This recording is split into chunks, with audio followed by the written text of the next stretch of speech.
I think if everybody just do a little bit, it might make a huge difference.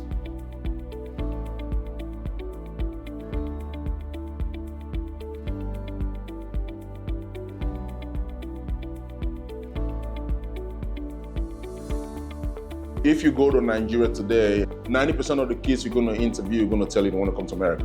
Me being one of those kids, I've always wanted to come to America. It took me 8 years to get a visa to come to America. My uncle that has been here for years was encouraging me, hey, don't worry, you can come here, you can start a life.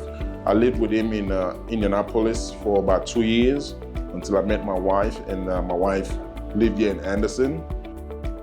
My uncle was going to go into the used car business at the time because of where everything just went, and I got married and stuff like that. He just started like, forget about it, just squashed the idea of having a used car place.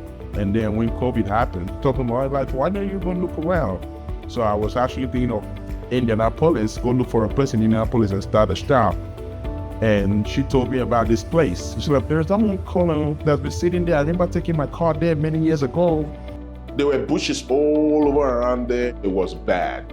After I got enough out and get enough clean a little bit, the electrician that came and was helping me out, he started giving out words like, you guys should give him a try.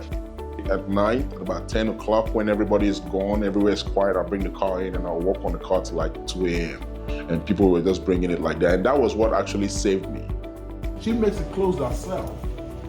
2016 was when the thought came in. 2017, we started doing stuff, and then 2018, we started like reaching out to the schools and start doing donations. The schools, some of the classroom, they don't have ceilings, they don't have chairs. And they will sit on the ground, put their notebook on the ground while the teacher is teaching, they'll write on the ground. We can't do it all. You go to these schools, you see a lot of different problems. Trust me, you will get lost in the web trying to fix everything.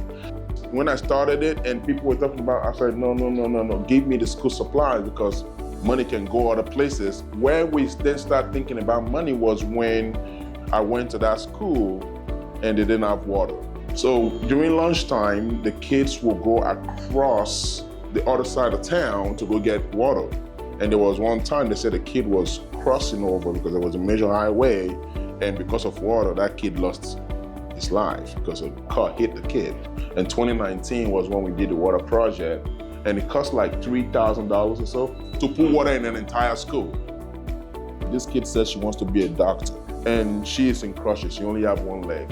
If at this age you're determined to be a doctor and you don't even have leg and you're still wanting to learn and do all that, I'm like, that is an inspiration for me right there. You will never see them. For the next 100 years, you won't even come across them.